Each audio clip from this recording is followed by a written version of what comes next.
그것은 시대적 과제인 국민 통합을 위해서 국민통합위원회가 국민들의 다양한 목소리를 잘 담아내 주길 바라는 데 초점을 맞추고 있습니다. 그간 윤석열 당선인은 유능하고 일 잘하는 정부가 될 때 국민들이 믿고 신뢰하게 될 것이다 라고 말한 바가 있습니다. 그것이 국민 통합으로 이어지는 길이라고 강조했지요. 즉 어느 지역에 사느냐에 따라서 국민들이 공정한 기회를 박탈당하면 안 된다. 그래서 불이익을 받지 않도록 정책을 펴야 하는 것이 국가가 해야 할 역할이라고 입장을 견지해 왔습니다. 윤석열 당선인은 이어 오후에는 걸프 협력회의 주한 대사들을 접견합니다. 이른바 GCC라 불렸는데요. 이곳은 지난 1981년 5월에 출범한 걸프 연안의 6개 나라 협력체입니다. 주한, 쿠웨이트, 오만, 사우디, 카타르, UAE 대사가 오늘 당선인 접견을 하게 될 것입니다. 여기는 주로 저희와 그동안의 건설 그리고 원유, 에너지, 경제 협력 관계를 긴밀하게 유지를 해왔습니다. 그래서 제가 볼 때는 우리나라 작년에 전체 원유 수입량 중에 이 GCC 국가의 비중이 절반을 넘깁니다. 그래서 특히 요즘 에너지 시장의 불확실성이 가중되는 상황에서 에너지와 건설, 인프라 분야에 대해서 협력 방안을 모색하게 될 것입니다. 그리고 주말의 일정을 미리 말씀을 드리도록 하겠습니다. 윤석열 당선인은 제74주년 제주 4.3 희생자 추념식에 참석하기로 했습니다. 혹시 김남균 기자님 여기 오셨나요? 네. 지난 2월 5일 날 김남균 기자님이 강정 해오름 마을에서 4.3 추념식 참석하시겠냐고 여쭤봤던 적이 있습니다. 그때 당선인 신분이 될 때 오겠다라고 말씀을 드렸고요. 그 국민과의 약속을 지키기로 했습니다.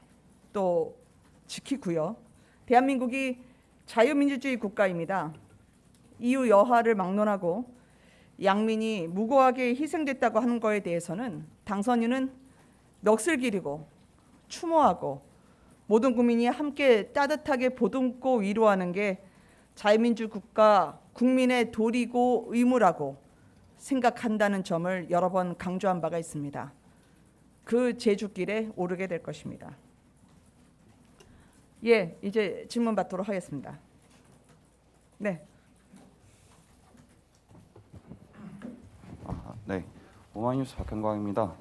네. 그 전장현 지하철시 관련해서 좀 질문입니다. 네네. 그 이동권 보장이라는 그 전장현 시위 동기에 대해서는 뭐 비판하는 사람이 없는 것 같아요. 근데 네네. 그 전장현 시위 방식에 대해서 갑론을박이 좀 이어지고 있는데요. 네네. 그 이 문제를 처음 지적한 이준석 대표도 시위 방식이 문제다 이렇게 얘기한 바 있습니다. 그래서 네. 윤 당선인께서는 그 장애인 이동권 보장이라는 거는 당연히 이루어져야 된다고 원론적으로 얘기를 하셨는데 네. 혹시 그 장애인 전장현의 그 시위 방식에 대해서는 좀 견해를 밝히지 않고 계세요. 네.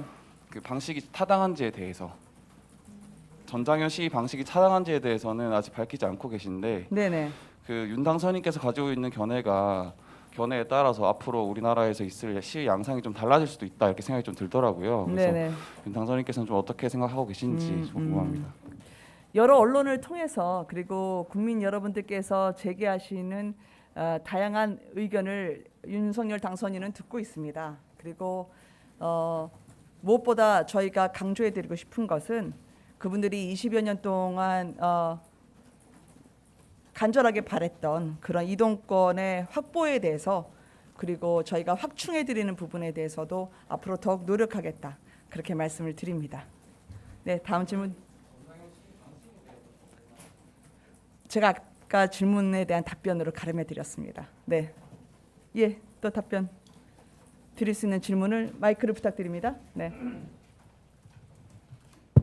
예, 안녕하세요. 세계일보 김현우입니다. 네. 오늘 이제 국민통합위원회 이제 첫 회의를 참석하신다는데 네. 좀 국민통합 일정의 일환으로 현직 지자체장을 만날 일정이 계획된 게 없을까요? 현직 지자체장과 관련해서는 이미 당선인이 비공식적으로 만나 뵙기 시작한 분들이 보도가 된 것으로 알고 있고요. 그리고 지역 일정을 저희가 다음 주에 재개를 하게 된다면 어떤 식으로든 직간접적으로 의견이 전달되거나 그런 계기가 마련되지 않을까라고 생각을 합니다. 만남 자체를 확인해 드리는 건 아니고요. 그리고 지자체장의 의견을 수렴하는 건 늘 대통령 당선인으로서 할 수 있는 또 해야 되는 영역이죠. 네. 예. 네, 채널A 홍지은입니다. 그 대우조선해양 알박기 인사 논란 관련해서 네네. 오늘 그 박수현 수석이 라디오에 나와서 한 말이 있는데요. 네. 어제 그 인수위 브리핑에 대해서 뭐 사과를 해라. 지금 실무 협상에 찬물을 끼얹고 있다까지 얘기를 하고 있는데 네. 이에 대해서 추가적으로 인수위 측 입장이 있을지 궁금합니다. 오후 2시에 원일이 대변인이 이에 대해서 말씀을 주실 걸로 생각을 합니다. 네, 저희는 그거에 대해서 따로 보고를 받은 바가 없어서 네. 예, 또 질문 부탁드릴까요? 네, 연합뉴스TV 장보경입니다. 네. 그 대통령 집무실 이전 예산안을 새로 짜고 계신지 궁금하고요. 네. 그리고 새로 짜고 있다면 그 이유가 무엇인지, 그리고 또 애초에 언급했던 460여억 원에서 많이 축소되는지도 궁금합니다. 네.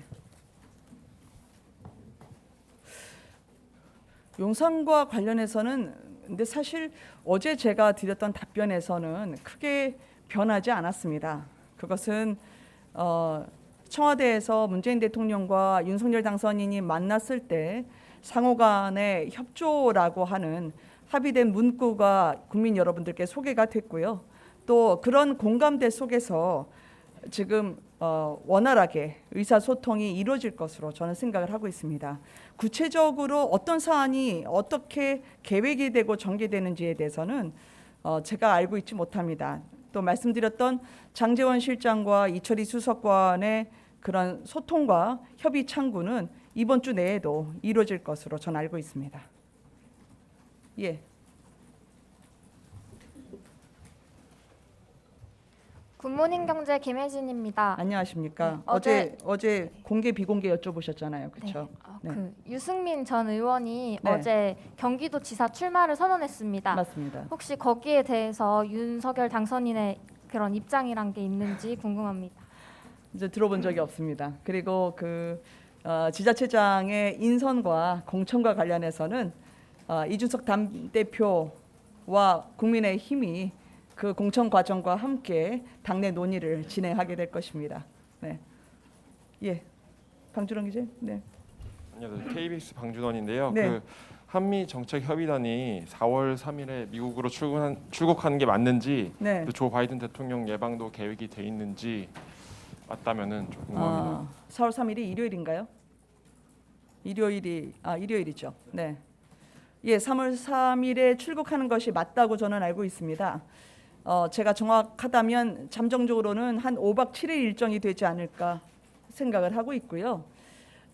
지난번에 이 특사라는 말은 당선인 신분으로서는 적절하지 않다. 정권을 부여받은 그런 인사로서의 특사라기보다는 취임 이전에 상대국과 정책 협의를 사전에 조율하면서 공조 방안을 모색하는 데에 저희가 초점을 두고 있다 말씀드린 바가 있습니다. 따라서 이번 정책협의단의 방미 또한 보다 실질적이고 또 전문성을 갖춘 책임 있는 주요 인사분들을 만나는 일정으로 진행이 될 것입니다. 그래서 실질적인 정책 협의가 도출되도록 노력하겠습니다. 예. 네, MBC 구민지입니다. 그 추경안 제출을 윤석열 정부 취임 이후로 미루는 것에 대해서 민주당은 뭐 공약 파기다, 미루지 말고 빨리 추진해야 한다 이렇게 주장을 하는데 여기에 대해서 입장 듣고 싶습니다. 네. 그렇게 1분 1초가 저희가 급한 국민 여러분들의 고통을 덜어드리기 위해서라도 민주당과의 협조가 잘 이루어지길 바라고요. 민주당에서도 기재부와 원활하게 손실보상에 대한 시기를 앞당길 수 있도록 협의를 진행해 주시리라 믿습니다. 예. 네, 서울경제 죄송해요, 김남균입니다. 수민 기자님. 네네. 네, 죄송합니다. 남균 기자님 말씀하시면 네. 됩니다. 어제 그 당선인이 국회의원분들 만난 자리에서 물가잡기 강조했다는 보도가 여럿 나왔습니다. 그 새 정부 우선 과제를 물가잡기라고 공식화했다고 해석하면 되는지, 그렇다면 추가적인 관련 대책은 어떤 것들 구상하고 있는지 궁금합니다. 네. 어제 그 원내 의원분들과의 만남은 비공개 일정이었기 때문에 제가 사실 참석하지 않은 바 구체적으로 전달해 드릴 수 있는 바는 많지 않습니다. 다만 이제 저도 아침에 언론 보도를 보면서 미루어 짐작하건대 정부가 새로 출범하게 되면 어제 그 당선인이 얘기했던 것처럼 일단 부동산 문제가 있죠. 이 부동산 정책 개선에 대한 의지가 확고하고요. 그동안 28차례로 지칭됐던 부동산 실패가 다시는 반복되지 않도록 면밀히 살피고 좋은 정책을 내놓겠다는 그런 각오가 있습니다. 물가 부분 또한 저희가 경기를 부양하기 위한 여러 방안을 검토할 수 있지만 이것은 또 금리하고도 연동이 될 수 있는 문제이기 때문에 면밀히 지금 인수위 각 경제분과위원들과 수시로 회의를 하고 점검을 하고 있습니다. 이 부분은 저희가 인수위에서의 그 앞으로 새 정부의 기조가 확정되는 대로 말씀을 드리도록 하겠습니다. 예, 성 기자님. 네, 중앙일보 성지연입니다. 네. 어제 대변인께서 한미일 간의 실질적 효과적으로 안보 협력을 이룰 수 있는 방안을 검토하겠다라고 네네. 말씀을 주셨는데요. 네네네. 그 2017년 이후에 그 한일 간의 수색 구조 훈련이 중단이 되고 그 문제와 관련해서 지금 한미일 그 3국 외교장관 회의에서 이걸 재개하는 게 어떻겠냐는 제안을 미리 한 것으로 좀 추정이 되고 있는데요. 이 부분에 대해서 윤석열 당선인께서는 어떻게 검토하고 계신지 궁금합니다. 사렉스 말씀하시는 건가요? 그 해상 수색 구조 훈련, 그 한미일 간에 벌여왔던 훈련이 있습니다. 지금은 계속 이어져 왔는지는 확인되지 않고 있습니다만 제 판단으로는 잠정적으로는 중단이 됐었던 걸로 알고 있습니다. 근데 과거에도 그 전에도 재난 구조라든지 해상 수색은 한 적이 있죠. 근데 그것은 북한 겨냥이 아닌 온전히 인도적 목적으로 시행이 됐습니다. 따라서 한미일 3국의 군사훈련이라고 하는 건 안보 협력과는 다르다고 어제 말씀드렸던 것처럼 이것 또한 해상수색 구조훈련은 그것은 군사훈련과는 그 차원이 다른 얘기입니다. 성격이 다르죠. 그래서 그 북한을 겨냥한 도발 억제를 위한 군사훈련과 인도적 목적으로 인명을 구조하기 위한 그런 한미일 간의 협조는 별개의 사안임을 말씀드리고 싶습니다. 네. 그거는 현재 정부에서 어떻게 협의 구조를 가져가는지 봐야 됩니다. 아직은 저희에게는 40여일이 당선인 신분으로만 남아있기 때문입니다. 네. 예, 승민 기자님. 예, 뉴시스 김승민입니다. 그 지금 그 조각 인선을 경제에 방점을 네. 두고 총리, 부총리, 경제수석 하는 총재 패키지로 보고 있다라고 말씀을 하셨는데 네. 청와대 정책실장 말씀이 없으셔서요. 네네. 존치를 한다면 이제 현 정부의 일부 시기처럼 정책실장과 부총리가 이제 각을 세울 수 있는 상황이 나올 것 같은데 그 정책실장 직제에 대해서 다시 한번 확인 부탁드리고요. 네네.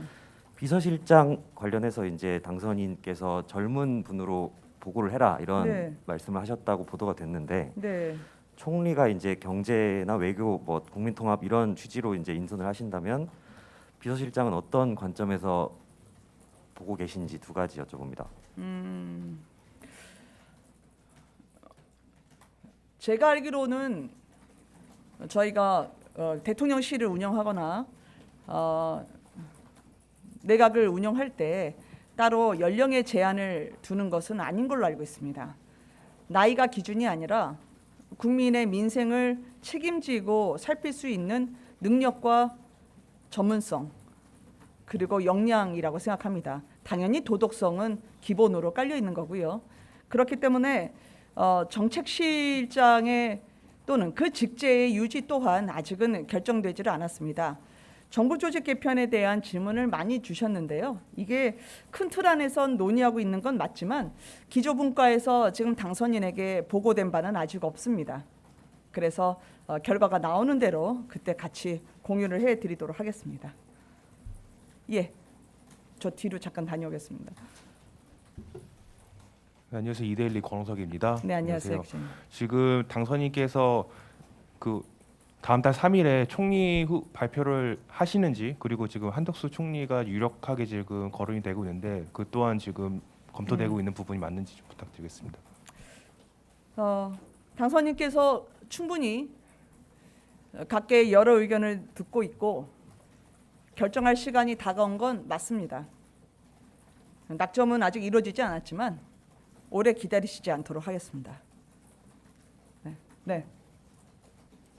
안녕하세요. 네, 저 TV조선 이채리입니다. 네, 안녕하세요. 오늘부터 전기료가 인상된다고 하고요. 지금 네네. 이제 원료에 연동이 돼 있어가지고 집권하신 이후에 전기료 인상이 어쩔 수 없는 부분이 있을 수 있는데 당선인이 후보 시절에 이제 전기요금 인상은 절대 없다고 하셨는데 이거를 입장을 계속 가져갔는데 집권 이후에 인상이 되게 되면 좀 정치적 부담이 있으실 수도 있고 한데 뭐 이 입장이 여전한 건지 궁금하고요. 그렇다면은 뭐 전기료를 잡을 수 있는 무슨 보관이 있으신 건지도 함께 부탁드립니다. 네네. 당선인 시절의 공약이 4월 전기요금 동결이었죠. 예, 그리고 앞으로 그 대내외적인 에너지 수급 불안정 문제 그리고 우리 내부에 있는 한전 자체가 갖고 있는 적자 문제 그리고 그 안에서의 각종 수수료를 포함한 국민분들께서 어떻게 그 한전 전기요금을 감당해 내실 수 있을지에 대한 고민을 후보 시절부터 고민을 해왔습니다. 다만 이 구체적으로 주시는 말씀의 뜻은 충분히 알고 있지만 저희 또한 책임 있는 답변을 내놓아야 되는 게 온당한 자세이기 때문에 이것은 인수위에서 논의를 거쳐서 말씀드릴 수 있도록 하겠습니다. 오후에 대변인 질의 답변 시에도 말씀을 드릴 수 있는 그런 기회를 갖도록 하겠습니다. 2분 정도만 하고 제가 올라가야 될 것 같습니다. 예, OBS의 김용재입니다. 네, 안녕하세요. 예, 그 알박기 논란 관련해 갖고 한 말씀 더 여쭤보고 싶은데요. 네네. 그 정재훈 한수원 사장 임기도 만료가 한 4월 정도 남은 걸로 알고 있는데 네네네. 아까 그 질문과 좀 결이 다를 수는 있겠지만 이 부분에 대한 인수 입장이 따로 있는지 궁금합니다. 어제 인수위 대변인이 했던 브리핑을 들었습니다. 그리고 언론 보도를 저희도 접하고 얘기를 들었는데요. 뭐 국민들께서 판단하시리라 생각을 하고요. 추가적인 공기업 인사와 관련해서는 드릴 수 있는 말씀은 없습니다. 근데 어쨌든 저희가 갖고 있는 앞으로의 국민들께 펼쳐드릴 인사의 방향은 상식과 공정과 순리입니다. 예, 그 정도만 말씀드리면 어떨까 합니다. 예, 마지막으로 질문 받고 가겠습니다. 네, JTBC 강희연 기자입니다. 네, 강 기자님. 예, 그 정부 조직 개편의 폭이 크지 않을 거란 관측이 나오는데 실제 소폭으로 좀 예상하고 계신지 이 부분이랑요. 네. 그다음에 선 조각 후에 개편을 검토하고 있는데 이 거대 야당과는 어떻게 협력을 하실 건지 협력이 잘 될 거라고 보시는지 궁금합니다. 네. 저희가 국민들께 일 잘하는 유능한 정부로 출범을 하겠다고 약속을 드렸죠. 정부 조직 개편은 조금 전에 제가 답변을 가름했습니다만 그 속도 문제 또한 큰 틀 안에서 논의가 되고 있고 당선인에게 선 조직 개편 그리고 뭐 후의 임명이라든지 선 임명, 후 조직 개편 등의 그런 상황이나 진행 상황이 최종적으로 보고된 바가 없습니다. 그래서 조금만 더 기다려 주시기를 바라고요. 그리고 지금 민주당 같은 경우에는 이게 새 정부가 국민적 기대 속에 순조롭게 출발할 수 있도록 협조해 주실 거라고 믿고 기대합니다. 감사합니다. 고맙습니다.